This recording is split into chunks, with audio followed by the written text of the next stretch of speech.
Good evening, everyone, and welcome to another Innis event. Extremely pleased to say that we have two esteemed authors with us tonight, and one of them is an Innis alum.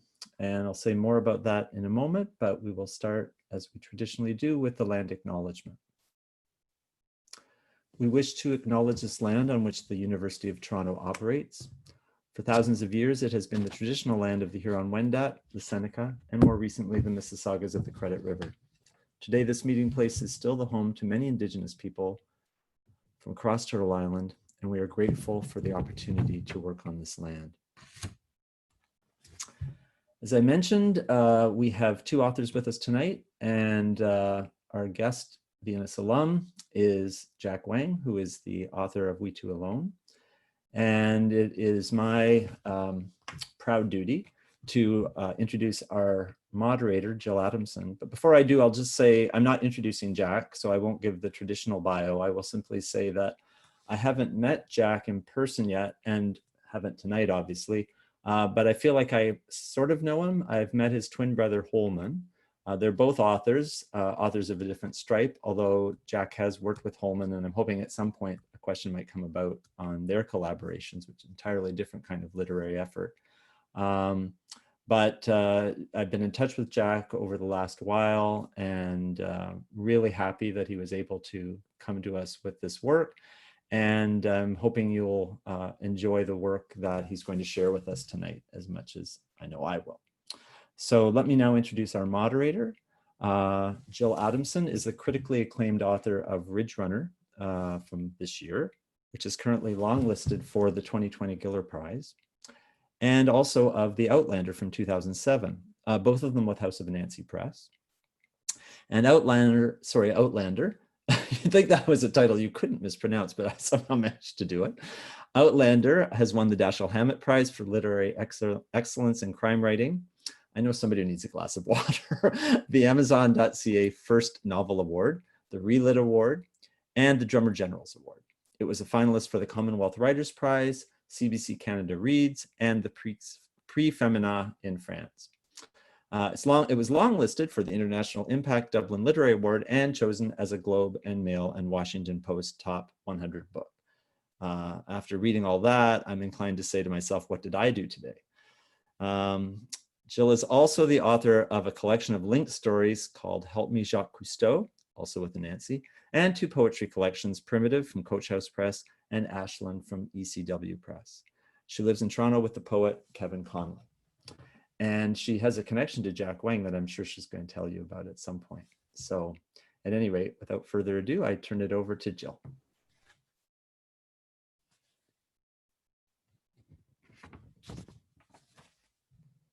There we go. Am I unmuted now? Thank you very much, Charlie. Charlie Kyle. Nice introduction, and I'm very pleased to be here. Happy to be, if not physically, at Innis College at the Town Hall. At least we're all together on this odd, Zoom situation. Although my biography says that I went to Wordsworth, I actually spent almost all my time at Innis, so I feel like I am an alumna of sorts. So we are here to talk about, to celebrate, and to introduce. I am here to introduce you to Jack Wang and his really incredible book. I think all of you are going to love hearing about this. Welcome to everybody that's come to the Town Hall. Thanks for being here. I'm just going to very quickly, once again, show you what the cover of the book looks like. I hope it's not backwards. It's backwards to me. It's a beautiful design by Alicia Shuchuk at House of Anansi Press. It's a book of short stories. Jack and I, we share a number of things along with, having gone to Innis College. Both of us studied anthropology. I think Jack did too, at U of T. And we share a publisher, an editor, and an editorial team. So we actually have a lot to talk about. I'm just going to quickly just read you the description from the back of the book, because it sums up the book a lot more beautifully than I can. So it says, set on 5 continents and spanning nearly a century, We Two Alone traces the long arc and evolution of the Chinese immigrant experience. A young laundry boy risks his life to play organized hockey in Canada in the 1920s. A Canadian couple gets caught in the outbreak of violence in Shanghai during the Second Sino-Japanese War. The Consul General of China attempts to save lives following Kristallnacht in Vienna. A family aspires to buy a house in South Africa during the rise of apartheid. An actor in New York struggles to keep his career alive while yearning to reconcile with his estranged wife.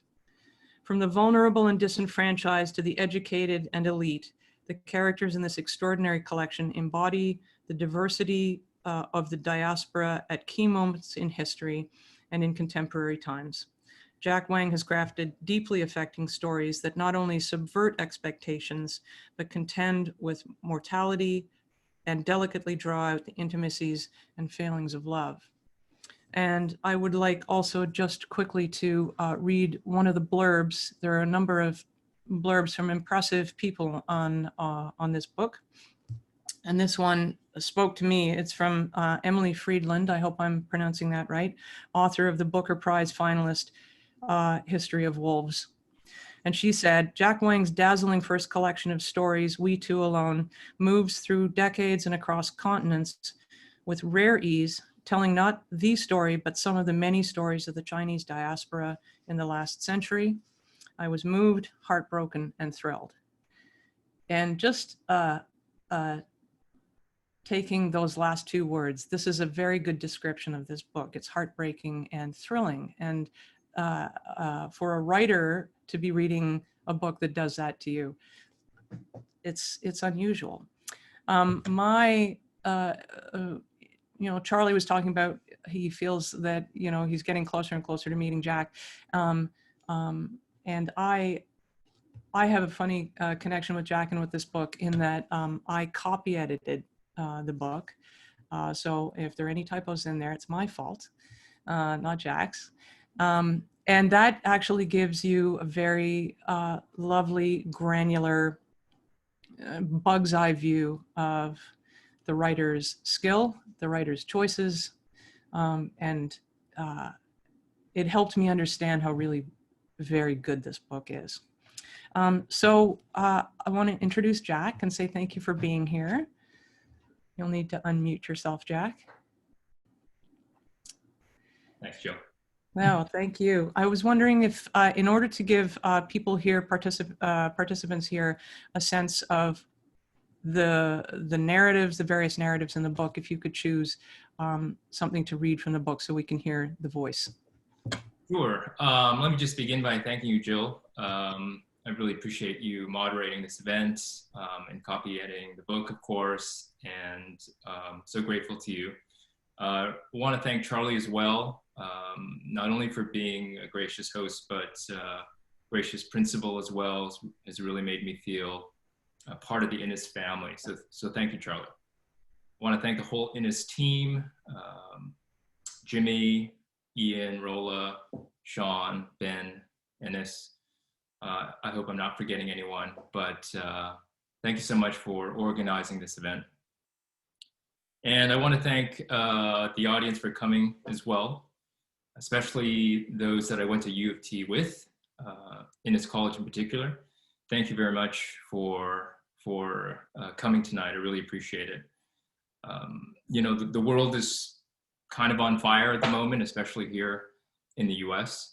And on the one hand, literature can and does speak to the urgency of the moment. But I also know that, it can be hard to focus on the arts in times of crisis. So I appreciate everyone taking the time to be here. I'm going to read just the first section of a story called Everything in Between. It's the fourth of 7 stories in the collection. And just going to read for a few minutes from the very beginning. Everything in Between. When I was young, the Chinese of Port Elizabeth were granted use of a beach near the village of Shanmakoscop. In some ways, it was a mean little beach, jagged and scrubby, and nothing at all like the golden sands of Algoa Bay on the other side of the Cape, but we loved the Shoney's and went there often, especially around Christmas and New Year's Day at the height of summer, our arms laden with gear, with baskets and lawn chairs and tackle, our fathers in belted trunks with matching shirts, our mothers in headscarves and daring high-waisted bikinis. At low tide, the rocky shore was safe enough for toddling, and I still remember myself in a nubby pink suit, poking through rock pools and splashing in gullies as dolphins leapt in the bay. Even now, when I yearn for the sea, I visit that beach, if only in memory. Next to our beach was a fishing pier, a long, thin wooden jetty that stretched out on pilings. Unlike other fathers, Appa taught his daughter how to fish.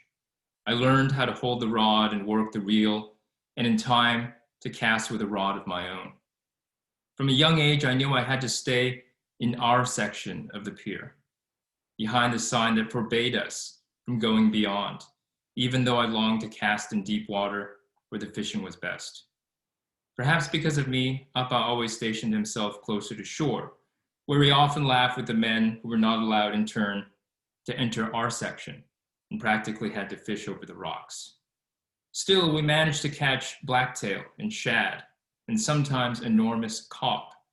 My favorite, though, was bronze bream, tawny and flat and small enough to bring in myself. The summer I was 8, my family made a trip to the Shoney's in our two-toned Holden Special, aqua blue with a white roof and white stripes along each side. As we sped down a single lane through open grassland, the wind in my hair, my brother in my lap, Amma turned to Appa and said, "I think it's time we bought a house." Appa was a quiet man, slow to speech. He kept his eyes on the road and didn't reply for so long that I thought he hadn't heard. "Where?" he finally asked. "Some other part of town." We lived in Cabega, the Chinese area of Port Elizabeth, a subdivision surrounded by farmland. It hadn't occurred to me that Amma wanted a house somewhere other than our neighborhood. "How?" Appa asked. "They're issuing permits now, as long as the neighbors agree." "Why would we put ourselves for them?" Amma said, dipping her head at the back seat. "They're happy at school." "What good is Chinese school? They need to learn English in Afrikaans." Appa drove on in silence, and I thought the matter had dropped. Then he said, "We're not white." Amma looked away, hair whipping. "That's what you always say."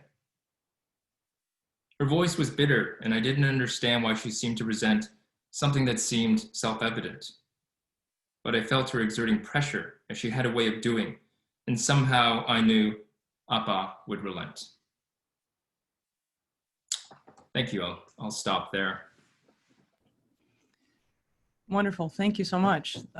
There's so much that gets set up in that, first page and a half or 2 pages. And it gives you a real sense of Jack's ability to create a voice and have you, feel the reality of that person. And in this case, in the case of this story set in South Africa, the voice of a child, or at least the point of view of a child. At the end of the story, we realize that it's an adult looking back on the various things that happened in that life. And I'm just very quickly going to read a couple of lines that will lead into my question here. The lines are, "I was born on one continent, I will die on another. This is the story of many. It's everything in between that's different." And that is very true of the story. It's an amazingly pithy way to talk about this particular story, about stories in general, also about books, and in fact, the creation of a book. Books have beginnings and they have ends.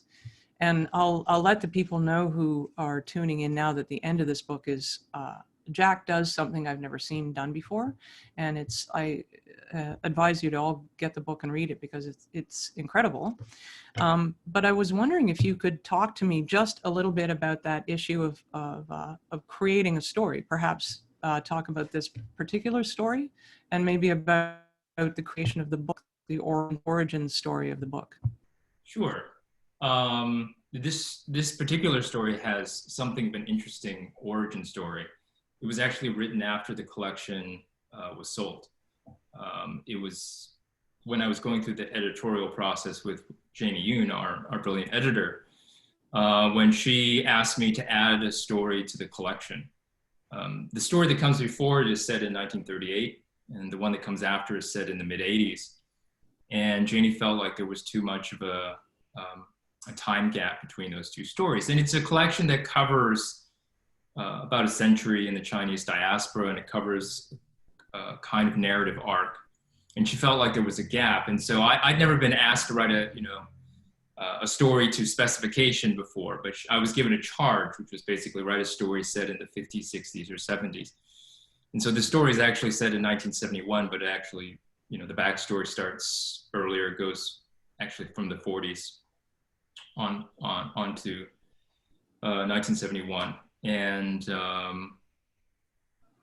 the description that you read, it's the collection is about the Chinese diaspora, but that's a pretty vast phenomenon, right? And so the story can only gesture at the breadth of that experience. And so when I was given this charge, I started reading more about the Chinese diaspora. There's an excellent Asian library. I was basically rooting around for a story. And I was reading about Chinese who had gone to France and Netherlands and Mexico and Cuba, and there's just so many stories. But as Hilary Mantel has said, historical fiction is about taking the past out of the archive and locating it in a body.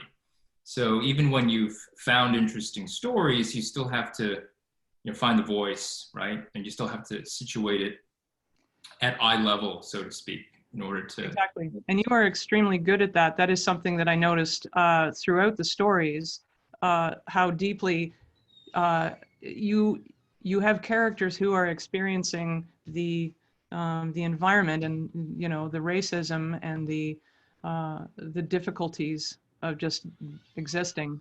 But you always choose an interesting way to put that character into the world. So there's the story, I think it's called The Nature of Things, right.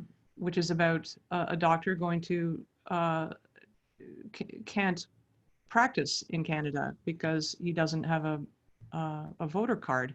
So he ends up in Shanghai during just before a crashing battle happens in Shanghai, and you tell the story from the point of view of his pregnant wife, and you just watch them, drawn away from each other. And the choices that you make when you're talking, as Hilary Mantel says, putting it in a body are really very, very good. And the challenge of putting it into the POV or the deep understanding of a child, is amazing. Did you find it difficult to write children at all? I don't know that writing children is necessarily, I don't know if it's necessarily my forte.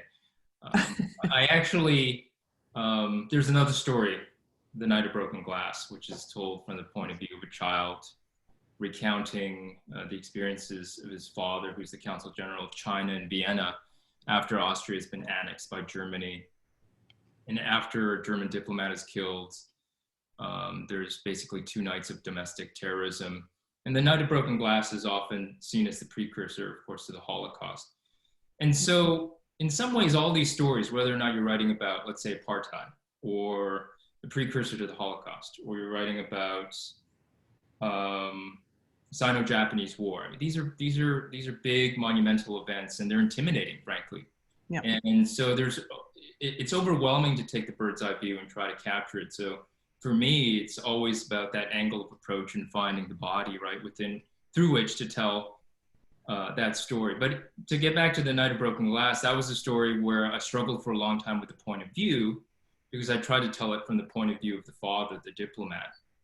Right. And it wasn't until I switched to the son's point of view where it wasn't until I switched that the story seemed to achieve some life and some liftoff. And the child had a particularly unique vantage point. And partly, I think, because of that story was written before everything in between, the experience of telling from the child's point of view, it gave me, I guess, a little bit of experience narrating in that way. And so I adopted a similar point of view, except from a girl's vantage point in everything. From a girl's, yeah, from a girl's, and the in The Night of Broken Glass, it's very much about a family, and it's about the narrator's very complex feelings about the stepmother, Right. and the really complicated family terrain that the father, as well as dealing with this major, and he knows it's a major event, is also negotiating this, it's the night of broken glass in the family as well. Right. And so, of course, that's just a wonderful thing to put in this, this stepmother that just complicates things. And it talks about what, we all are sort of vaguely aware that we're living through a kind of historical moment right now. Right. But it is really the day-to-day and the family that that takes up most of our minds. So it's a very, very good way to take on that story. That was one of the challenges of telling that story, because it is based on a real person, Ho Fang-shen, who was, the Consul General of China. Oh, him. Yeah, for sure. But, writing about, and he wrote exit visas for Jewish Austrians to go to Shanghai after Kristallnacht. And so he did something that most people would consider virtuous and even heroic. But for me, writing about someone who was simply virtuous didn't make for a particularly compelling story. So I needed another way in. And, the family drama was my way in. He wrote a very obscure diplomatic memoir. And at one point he said, well, all these exploits around the time of Kristallnacht. He basically said in one sentence, while all of this was happening, my marriage was falling apart. But because of the form of the diplomatic memoir, he doesn't say much about that, but that's where my imagination went. And that was my, really my foray into the story, was to imagine all of the complexities going on within the family while these larger sort of geopolitical events are playing out. Okay, that answers the question, because I was wondering if the child was a real person too. And, the sort of challenges of taking on a historical figure, but taking on their family is a different thing. You really have to bring your imagination into play. So, that's fascinating that really it was just one little line that created this whole family situation. Well, I should also say that his son became something of a, prominent scientist in the U.S. eventually, and he wrote his own obscure memoir, and he talks mostly about his own life, but there are a few chapters where he talks about his father in that period, and that was also helpful, giving me some contours. So it was definitely, a combination of trying to do justice to what really happened, but also having to enter that story imaginatively and to invent things within the parameters of the real. Okay, so let's talk about that, because that's something that I found a number of, I talked to our editors and asked if they had any questions they wanted to ask you. And some of the participants have, asked a similar question about research. And we've all read books where the research shows, and you feel a little bit like you're being lectured to. And so the challenge for anybody who's writing, let's say, a historical narrative, the trick is to fold it gracefully into the story, and there's a skill to that. And quite often you know, I've found in my own writing that I'll do a bunch of research and it will just turn into one sentence or two sentences or something like that. And that's where that research, that's where its right place is. Can you talk a little bit, because this book is essentially a clinic in how to deal with real life situations and research and history and make it human. Can you talk about the difficulties or the challenges of doing that in the book? Sure. Well, thank you for saying that. It is a challenge because I did do a lot of research for a lot of these stories. Very often read at least a couple of books to write any one of these stories. Even a story like Belsize Park, which is fairly contemporary, set in the 80s. I went to the British Library. They have an online database, and I read dissertations on Chinese takeaways, you know, probably texts that people haven't looked at, you know, for years. And what happens, of course, is that you're so full of information that your first impulse is to convey information. And that's the trap that you're talking about that writers will fall into, is that they're just trying to convey information, or they're remaining at that bird's eye view, right? And they're trying to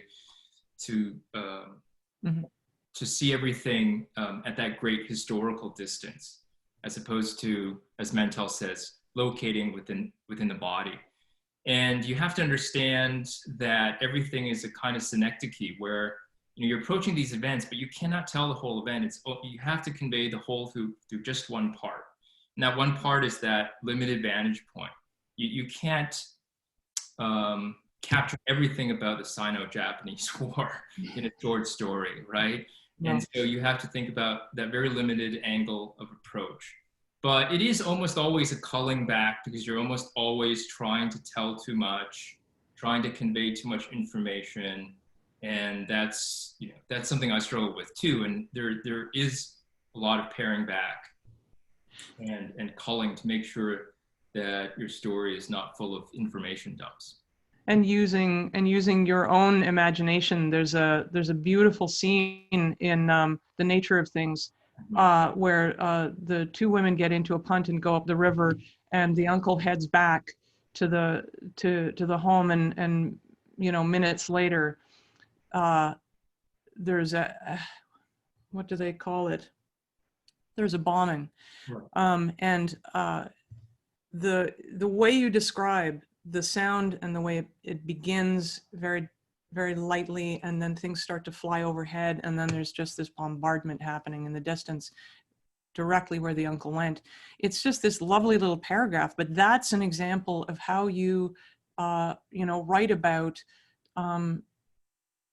real events from the point of view of people. And I find that something that you do quite a bit in this book, and it's very smart, is to take a sort of a big event or a violent event and kind of back away from it, give it some distance, because at some level, people seeing things from a distance is almost, it's not as frightening as being there, but it's very affecting, and it almost seems to suggest from the reader's point of view that they themselves are drawing away from this, you know, frightening thing.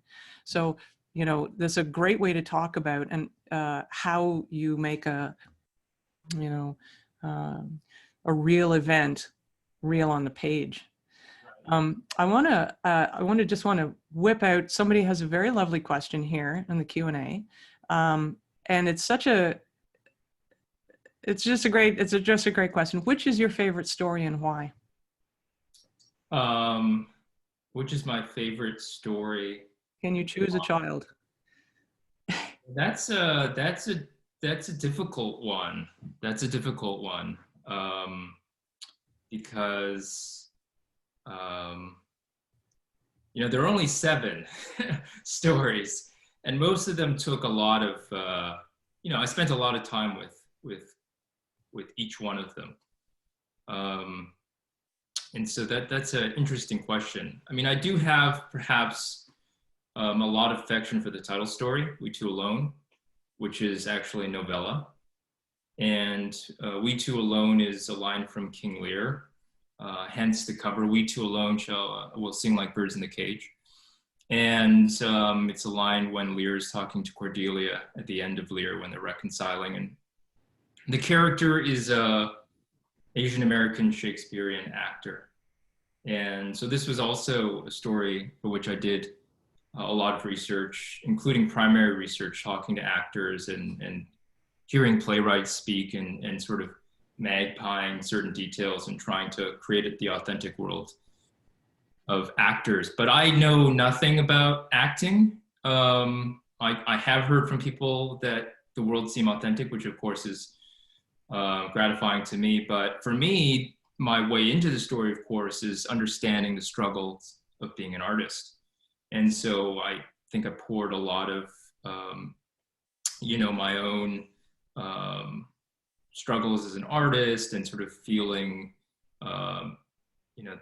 that I was in the wilderness for many years, trying to find my way. That sort of experience of being an artist informs the story. So I feel if I had to pick, I might pick that one because it speaks to a lot of what it means to be an artist.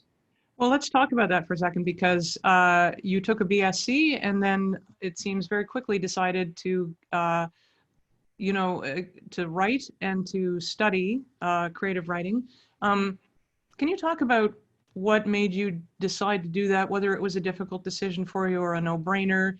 When did you do it, and what was your life like when that happened? Because there's probably a number of people in the town hall right now who are new writers or want to be new writers. And I think the question often comes up because you don't know until you get there. What was it like? Right. Well, there was actually a pretty pivotal moment for me at the U of T. My very first semester at the U of T, I was taking calculus, and the Americans, in the audience may not know, but the U of T, at least used to be able to take year-long courses. So calculus was not just a semester-long course, but a year-long course.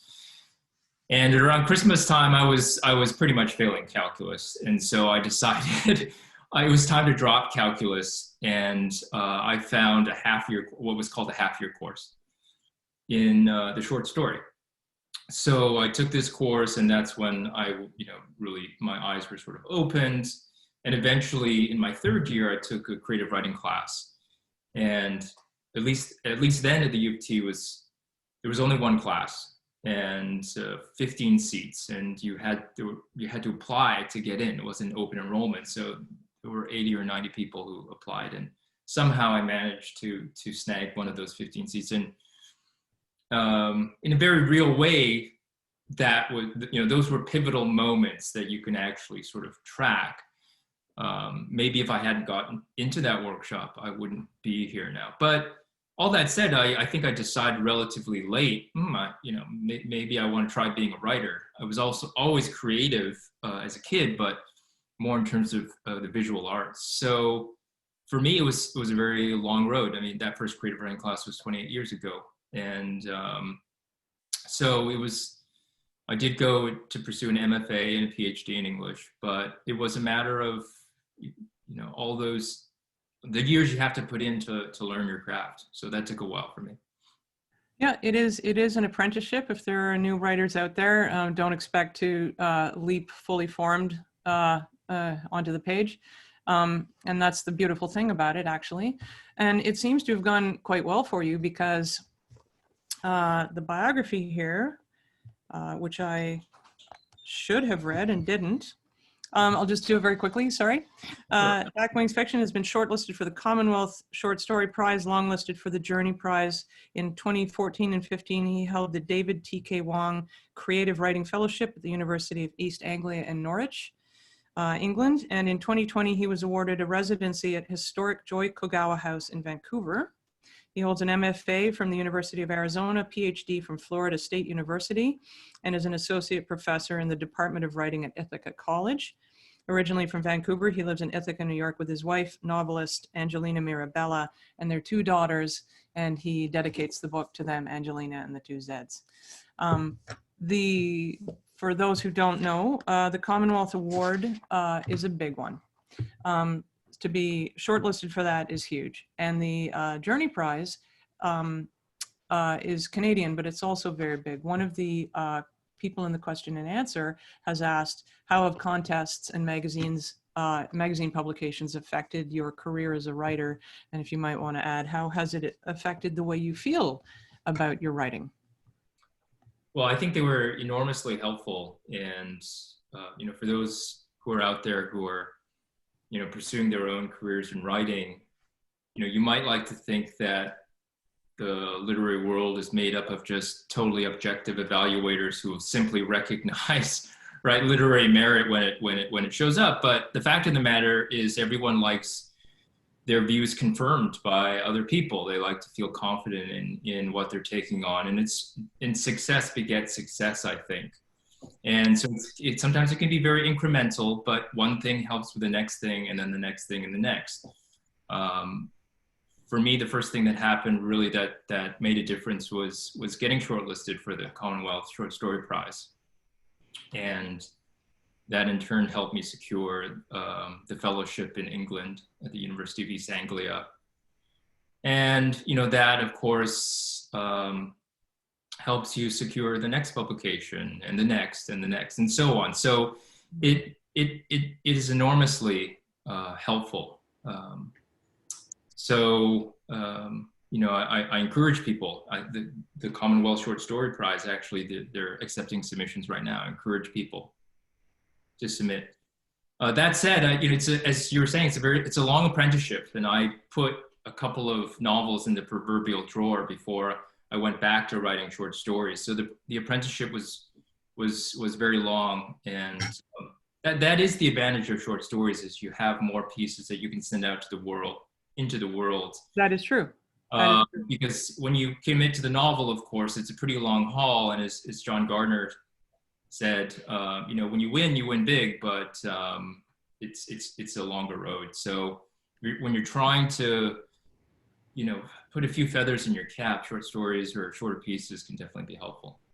I love the story that you told about, Janie Yoon, our editor, suggesting to you that you write a story. Again, we're going back to publishing and publishers. Awards and anything that sort of helps bring your name up is very useful to them. And publishing is symbiotic. It's not just that you're doing them a favor or they're doing you a favor. It really is a symbiotic situation. And I'll just very quickly tell you that Janie, a couple of times in my book, said, you should write a scene with this in it. And it was just such a great, thing. I just went, oh, okay. And there's something great about an editor who will do that for you. Right. Who will just get in there and go, you know what? How about this? Right. Right. Yeah. And I just want to say publicly that, I've read so many books and acknowledgments where people thanked, their brilliant editor and what have you. And part of me always wondered, will I find an editor like that? Will I feel that way? And I just feel so thankful that I found an editor that I feel that way about, that she told me exactly what I needed, what this collection needed. She told me exactly what I needed to do to make it better. And she also, sort of respected, I think, at the same time, what I'd already done and what my limits were. But she told me the things I needed to hear, which was perfect. Yeah, just perfect. Yep, it's good to have a functioning relationship with an editor. I just wanted to add that we're going to give away a copy of your book to somebody who is watching online. I don't know how this is going to happen, but the people running the Innis Town Hall are going to organize that for us. So good luck to all of you. It's a wonderful book, and those of you who don't get a free copy, go out there and buy one. They're wonderful things. It's just a great book. I wanted to just talk about the actual title of the book, We Two Alone, and you touched on that beautifully when you talked about that it comes from Lear, and that at most of what we're talking about just lately is about being an artist and being a writer. I think you mentioned earlier that you did some interesting research for that, for the title story, and the Asian American actor. Could you expand on that?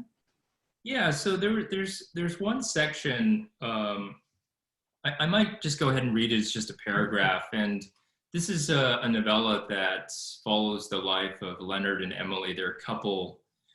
They've been married for 20 years, but now they're estranged. They're separated. And the story, the novella traffics back and forth between the past and the present. And this is one of those sections that's from the past, when they're younger, they're relatively newly arrived in New York City, and they're struggling as actors. And Emily brings up the idea of having a child. And Leonard is reluctant, not only because he's concerned about his career, but because they don't have health insurance. And so this is in the midst of an argument. There's this paragraph that reads, every Thursday, they picked up a copy of Backstage at the nearest newsstand and combed through the casting calls. But they weren't yet members of SAG or AFTRA or Actors Equity. The problem was you couldn't get a union job without being a union member, but you couldn't be a union member without having had a union job. A genuine catch-22, and he and Emily had yet to be let into the club. The only other way was to earn enough points, but they hadn't managed that either. Many mornings they got down to Actors Equity on 46th Street by 5 a.m. for the non-union postings, then waited all day for auditions, sometimes auditioning for roles that had already been cast. Most of the hopefuls, red-eyed and caffeinated, were women, a cavalcade of starlets, but even so, Leonard and Emily couldn't decide who had it harder between them. So, this paragraph owes itself entirely to two sources. One is Courtney Young. She's a colleague of mine at Ithaca College. She was an actor in New York City. She's a choreographer, and she's a professor in the theater department. And I asked to sit down with her one day and just to pick her brains about being an actor in New York City. And so she told me things that I thought would help authenticate their lives. Things like picking up Backstage on Thursdays, and the fact that I asked her, how do you get health insurance as an actor in New York City? And she told me all of these sort of the ins and outs of the unions and earning points and so on. And so the paragraph actually stopped halfway through, and then I was at a festival that we have on campus called New Voices, and every year they bring in a playwright. And one year the playwright was Claire Barron, and she was asked a question about how she became a playwright, and she talked about how she was struggling herself as an actor in New York City, and how she would go down to Actors Equity at 5 o'clock in the morning and audition and be in a room mostly full of women trying to audition for roles that sometimes were already cast. And these, again, were the kinds of authenticating details that I didn't know from firsthand experience, but that I sort of just magpied as someone who was working on this story. And then you try to bring those details in, again, at eye level, in this case in the midst of an argument. Out of context it might seem perhaps more informational, but I think in the context of their argument is a little, it's born out of the moment.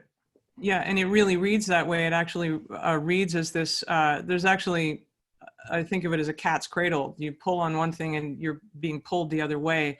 And there are a number of stories in this book where the cat's cradle around and through the characters is so apparent and so overwhelming. And it's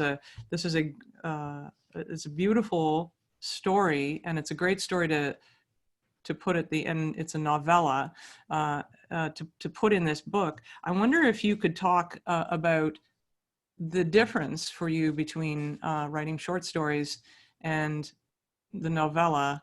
And you said that you had a couple of novels in a drawer. Talk to me about your feelings about form and which forms you have. Obviously, you have a facility for the short story. Talk to me about form. Sure. Yeah. That's an interesting question. In some ways, I think the short story form suits my temperament, which is actually the worst kind of temperament, I think, for a writer, which is that I'm a perfectionist. And I think that it's hard, although Listen to that, folks. That's a very important thing. The short story is a tough form. It might be one of the most difficult forms to do well. well, you know, I think you come pretty close to perfecting the novel in Ridge Runner. You know, I think the thing is the novel is, you know, as the phrase goes, it's kind of a loose, baggy monster, and it's difficult to, you know, worry every sentence and every paragraph, although clearly some writers do. I just reread an interview recently where Ian McEwan says, you know, you have to let things go in a novel, even though I think of his novels as like, you know, impeccably crafted from page to page. And, you know, for me, as someone who's a perfectionist who worries over every sentence and, you know, goes through iteration after iteration, that's very challenging. That's more challenging with a novel.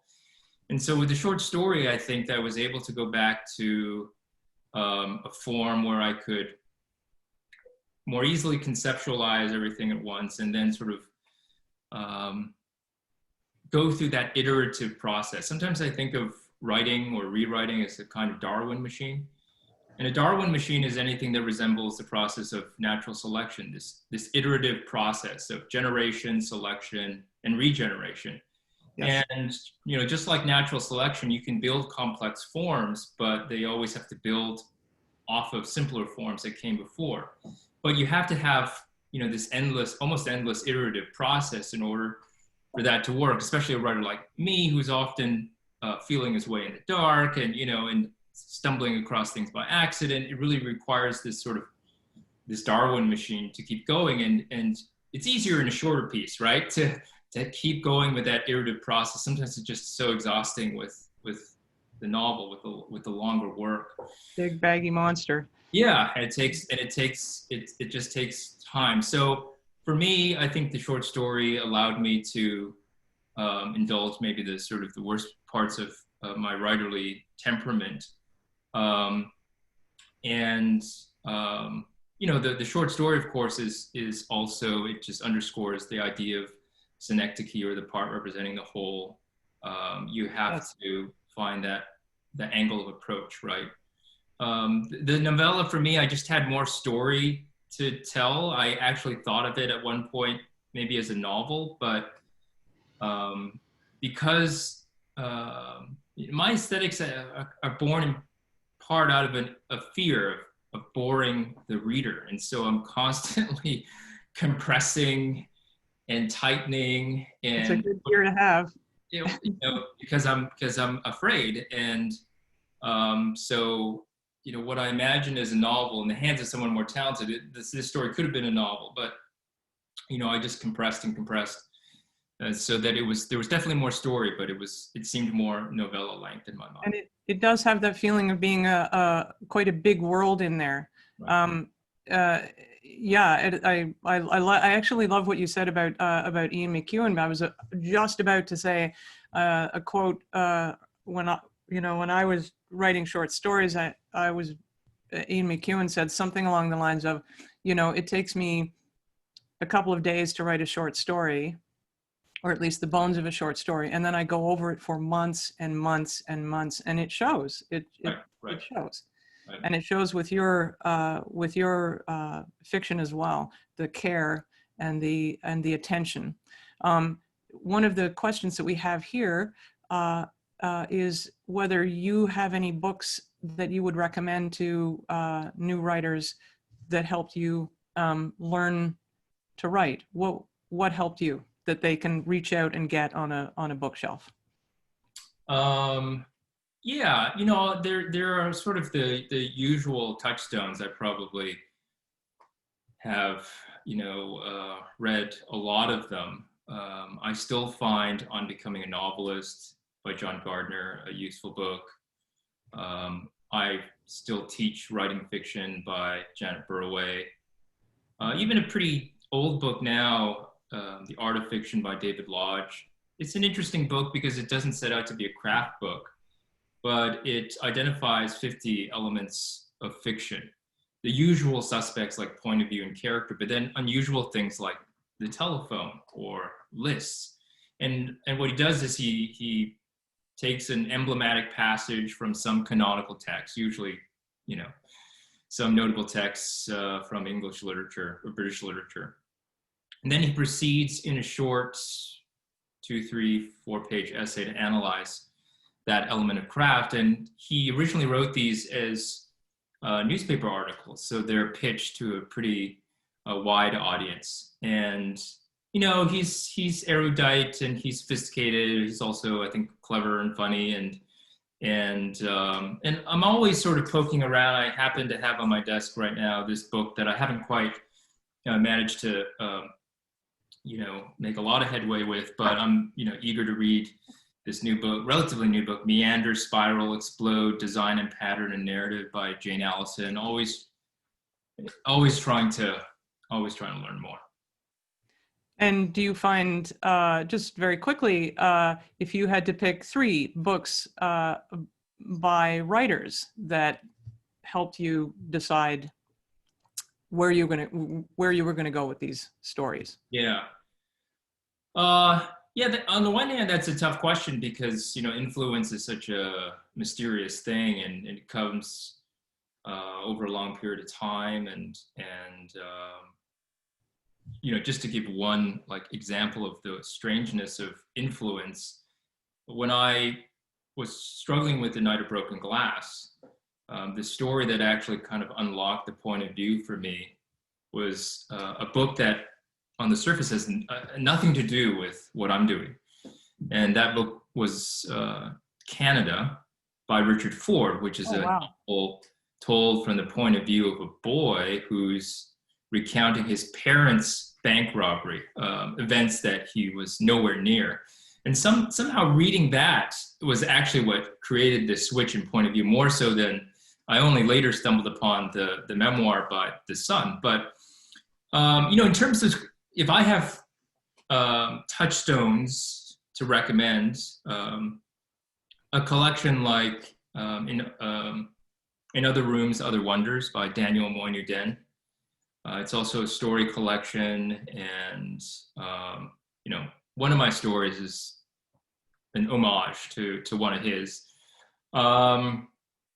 You know, I like, as you might imagine, sort of transnational writers, and I really enjoyed Exit West by Mohsen Hamid. Again, because he's traversing the world. You know, he's talking about urgent sort of geopolitical matters, but at eye level, right? Through characters that you really care about. And, you know, reaching, you know, since you asked for 3, reaching back a little bit farther, maybe a book like The Interpreter of Maladies by Jhumpa Lahiri. You know, I guess I've learned some things from the South Asian diaspora, those writers of the South Asian diaspora. Yeah. So those might be 3 books. That's great. Those are all amazing. And, you know, I think any writer you ask, you're going to get a different list. And just in terms of, you know, people were talking about research earlier, the strange little books that you run across that you didn't anticipate, that ended up being absolutely critical, and the book wouldn't be what it is without that weird little thing you found in a bookstore. And in my case, my husband will just, you know, we'll be in a used bookstore and he'll just hand me something, and he's got aim when it comes to that. So it's strange little things. Right. Well, it's such a pleasure to run across those inspiring little flashes of luck.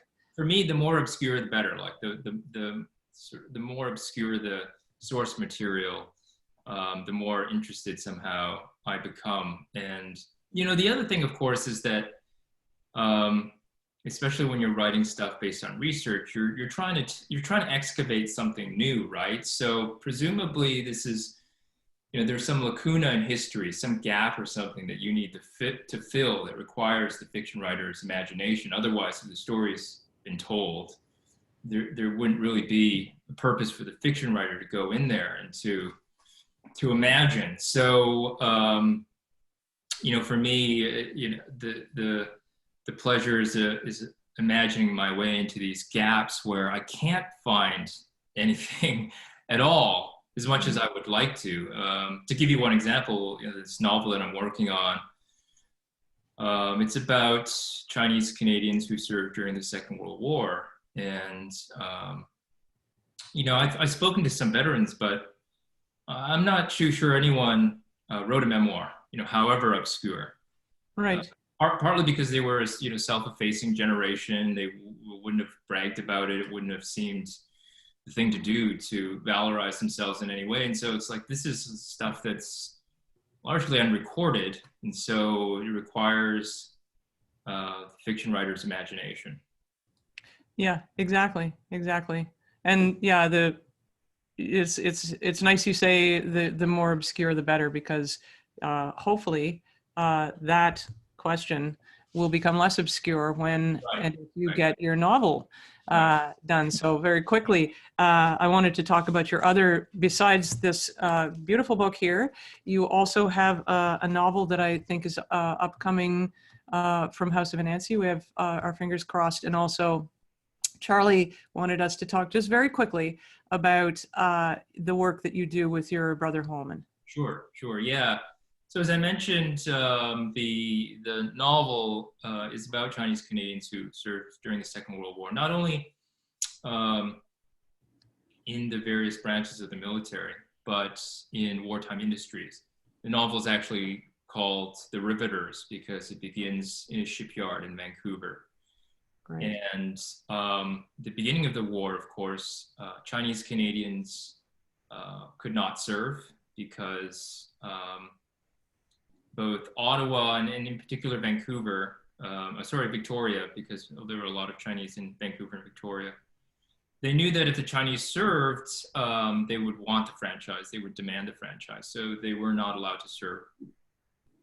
But eventually, they were admitted when there was a need, including for special operations executive. This was a civilian authority designed to foment resistance in Europe. It's actually started by Churchill, and it was easy to find agents and operatives in Europe who could pass or speak the language and so on the continent. But once that special operations executive moved to Asia, they needed people who could blend in and speak the language and also be loyal. And suddenly then they turned to Chinese Canadians to serve in special operations executive. So there are various threads, but that's one of the threads of the novel. And I'll just say about the kids' books, they were a great experience. I do consider myself a retired fiber artist at the moment. For those who don't know, the books were illustrated through needle felting, and I consider myself a retired fiber artist. But I mean, there were two reasons why those books were great. One was just being able to do something creative with my brother and put something out into the world with my brother. As I mentioned earlier, we were always creative kids. And so to be able to do something with him quite unexpectedly later in life, that was definitely awesome. But also, because it was such a long road for me, it actually was an important sort of source of sustenance just to put something out in the world and get some recognition, some accolades, and people enjoying the books. That feeling helped me, I think, on the long road to publishing my own literary fiction. So it was important especially for those two reasons. I don't know where the quote comes from, but all fire is the fire. Yeah. It all goes together. Right. Julio Cortázar. It's Julio Cortázar title, but I don't know if that's where it comes from. Just a very quick thing. So from the Q&A, we've got, I am already ready to buy the novel and a bunch of hearts. So, thank you. I know we're at a little past 8, so is it okay if I turn the tables a little bit and ask you a few questions? Is that all right? So, congratulations again on being longlisted for the Giller Prize. Absolutely deserved. Everyone out there, go out and buy Ridge Runner. I'm not just saying this because Jill is moderating my event or because we share a publisher and an editor. and all that. Now, truly, this is a beautiful novel. I found it astonishing, just sort of a sentence to sentence, paragraph to paragraph. And it's just, there were just passages that took my breath away. So I definitely would love to ask a few questions. And one is about, you know, the time it took to write this novel, because I think The Outlander, which, you know, this novel is the sequel to, came out in 2007. And you do say something in your acknowledgements about going to a book club and someone wondering about your characters as parents, which led sort of the genesis. But, you know, how much was conception versus composition? Like, did it take a long time just for the story to gestate, or for you to figure out what that story was? Did it take a long to write? Some combination thereof?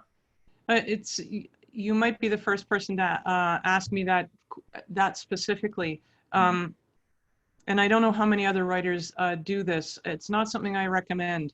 I will start, in both the case of The Outlander and Ridge Runner, I started the novel knowing what the setting was and having a very clear idea of the characters, as much as you can when you're just at the beginning. But I did not know what was going to happen next at any given state. And really, that was very much the case when I was writing The Outlander. There would be periods of time where I would paint myself into a corner, so to speak, and go, I literally have no idea what's coming next. And I would have to wait for that notion to gel and for the next event to become obvious to me. And it's the same thing with Ridge Runner, and our mutual editor will tell you that, you know, the book was bought before I had an ending. And that was terrifying to me, because endings are extremely important. Right. They're also extremely hard.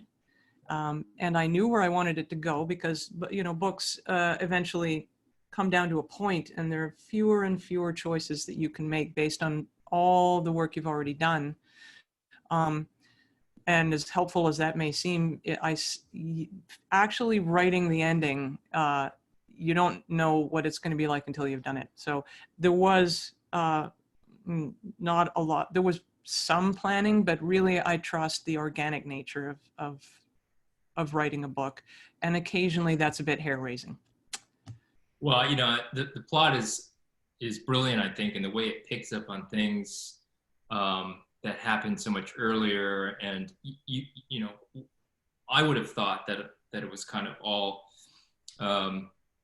sort of carefully laid out in advance. But I also wanted to ask you about research, because there's so much authority in writing, not only about, you know, the past, but the natural worlds, many things that you know, people who live in the city now probably feel estranged from. So how much of this is firsthand knowledge? How much did you have to do research? Because it just seems like total authority over this time and place. Oh, thank you so much. Research for things like this can be very funny. Like you, I'm terrified of boring the reader. So the structure of the book, you know, I had to worry about that quite a bit. Research sort of took two forms, because I had to understand, at least very basically, what was happening in that number of months in the First World War, and what was happening with, for those who don't know it, there's prisoner of war camp, Ukrainian prisoner of war camp in the novel. Again, at a remove, I back away from that as much as I can. And so I really, you know, I had to go to the Library and Archives Canada and read until my eyeballs were bleeding. And I had to understand as much as I possibly could, but it's such a huge, just the First World War, such a huge thing. You can't possibly understand it. All you can do is just try to take in as much as you can and look for those beautiful, little, neat, strange details that make you go, oh, I've got to use that. Yeah. And the second kind of research, you know, is probably a bit more like what you did with your actors. You realize that you need to know something. So I would do things like, just little things like, I'm pretty sure I know how cold, you know, how much a horse can handle in terms of cold weather. Right. but I needed to look that up. And there were things like the diet of a horse Right. during the winter and in the summer, and what happens when you transfer a horse from town to sort of a natural, how long does that take? So those weird little things that you need to know, and you also need to make sure, you know, don't screw up. Yeah. Yeah. Well, I'm just gonna ask a couple more questions. And so something else that you mentioned in the acknowledgments is, you know, that there were a lot of allusions in this novel to other stories. And, you know, I thought I heard everything from Anne of Green Gables to Faulkner, you know, in this novel. So what for you are your touchstones? I'm just repeating your questions. What are what are your touchstones? Because for me, aside from those allusions, you know, I thought of Vanderhay and McCarthy and even like a Dennis Johnson in Train Dreams. I'm hearing all these writers. Who were you hearing as you wrote?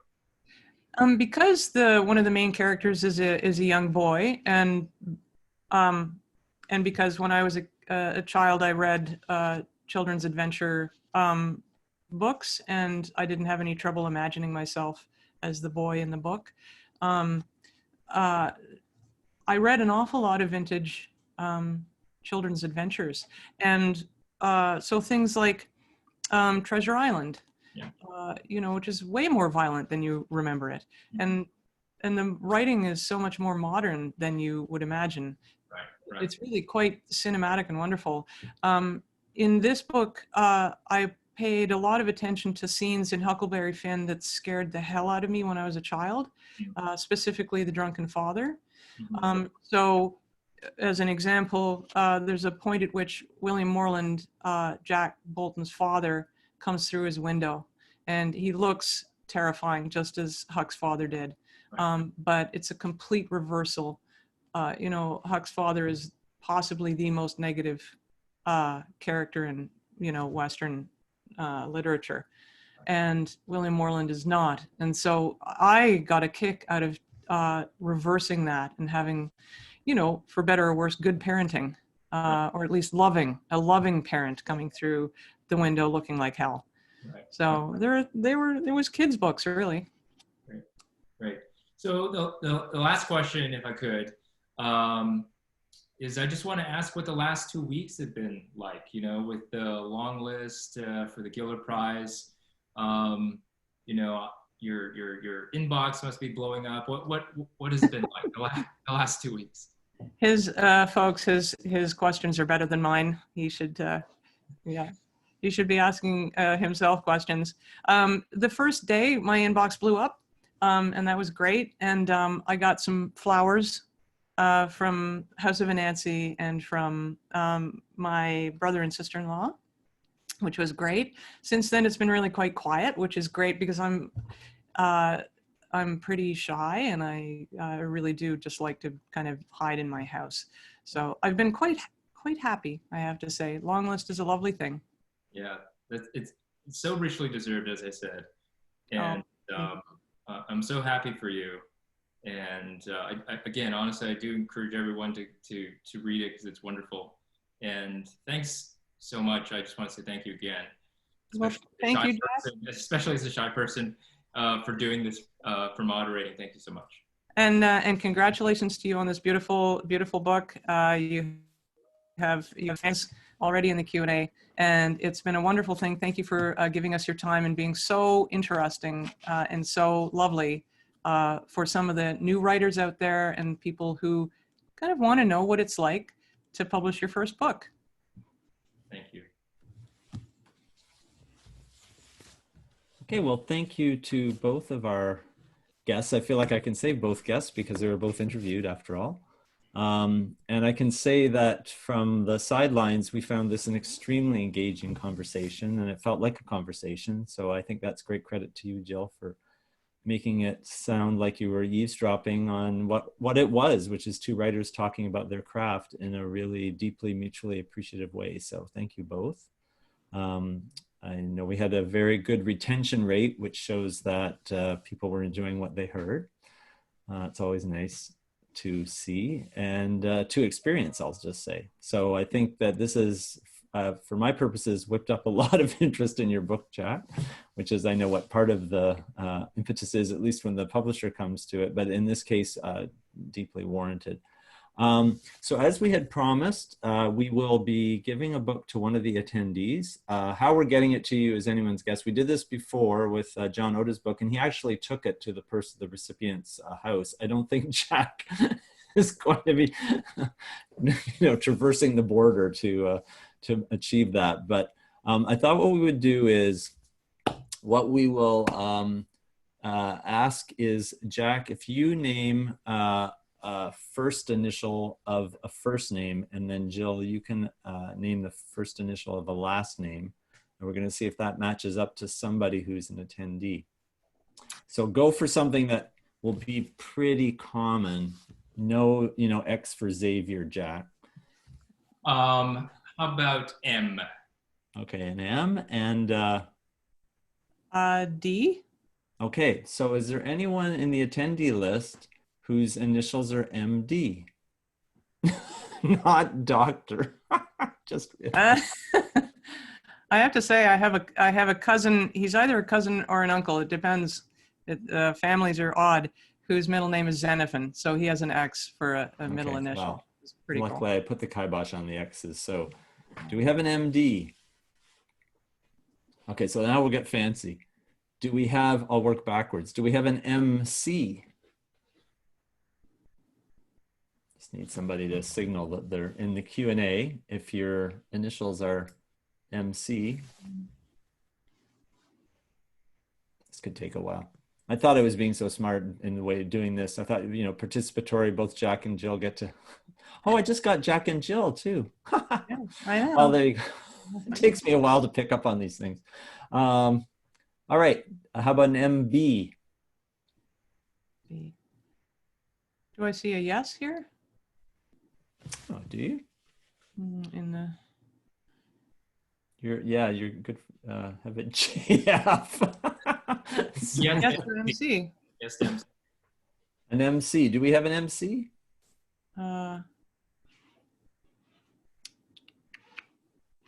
Somebody's saying yes. Oh, Mary Channing Hurt. Well, that'll do. Okay, Mary. So what I would ask you to do is to contact Jimmy Wang, who will provide you with a way to getting in touch with him. I'm just now offloading all the labor to someone else, having taken way too long to figure out how to get a winner for this book. And he will get the book to you. How, and is anyone's guess. Given I've now kind of bungled that, I'll just turn to something I think I can do a little bit better, which is to talk about our two upcoming events. On September 24th, which is this Thursday, so this very week, two stellar events. We will have our first Canadian Film Forum screening of the fall season with Adam Agoyan. He will be joining us and screening Guest of Honor, his latest film. And as the moderator, we have another well-known Canadian filmmaker, Patricia Rozema. So Patricia will be moderating with Adam, and they'll have to get their game on, because to match the caliber of the conversation we had tonight, they're going to have to basically bring it. And then on October 8th, we will have another book-centered talk, but this will be quite different. I can assure you the personality of the author will also be pretty much the polar opposite of Jack. Say that. It's Jeff Rubin, for those of you who know Jeff, talking about his latest book, The Expendables, which is nonfiction work, and basically an analysis of the trade conditions that are leading to the loss of the middle class. So those are two events coming up. We hope you'll join us, and I'll just say one more huge thank you to Jack, and I should say Jill and Jack, so it doesn't end up sounding like a nursery rhyme. And thank you so much for bringing both your work, but also your insight into the process of creating that work. So thank you so much, and thank you to everyone for coming tonight. Thanks, Charlie. Thank you. Bye. Bye.